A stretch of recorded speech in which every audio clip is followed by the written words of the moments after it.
You think of it yourself. You see a leader who's always down and grumpy and not in a good mood. You think that mood doesn't filter into the corporation? Boss down है आज, या आज या कल boss रोज गुस्से हो जाता है. That whole sentiment filters down to the organization. So it's the leader's mood is hugely contagious. And on the opposite side, if you have a leader with vision and is communicating well and is energizing his or her troops and people, पूरी company uplift हो जाती है. So that's the difference that a great or a poor leader makes. And there are a lot of really bad leaders. They're not leaders, they're managers, thinking that they're leaders. They're just in leadership positions, but they're not leaders. They're not doing what leaders do. And I want to say that I'm going to borrow a phrase from someone which I heard, which is just a fantastic phrase. And it said, can you define in one thought what is a leader? And the answer was so fantastic. He said, leaders are heat seekers.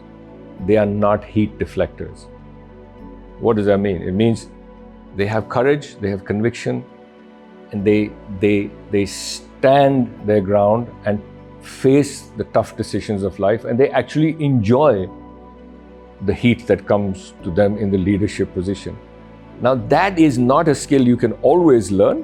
You can learn to do it better, but that is somewhat an innate quality within you to want to be where the action is.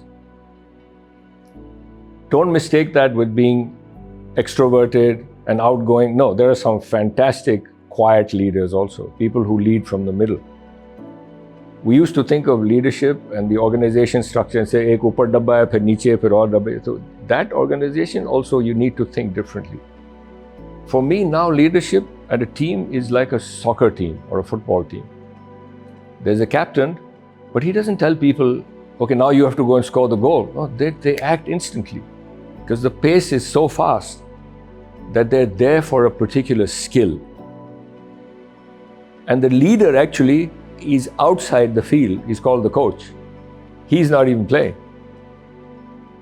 And that is a fantastic, to me, a depiction of what modern leadership should be.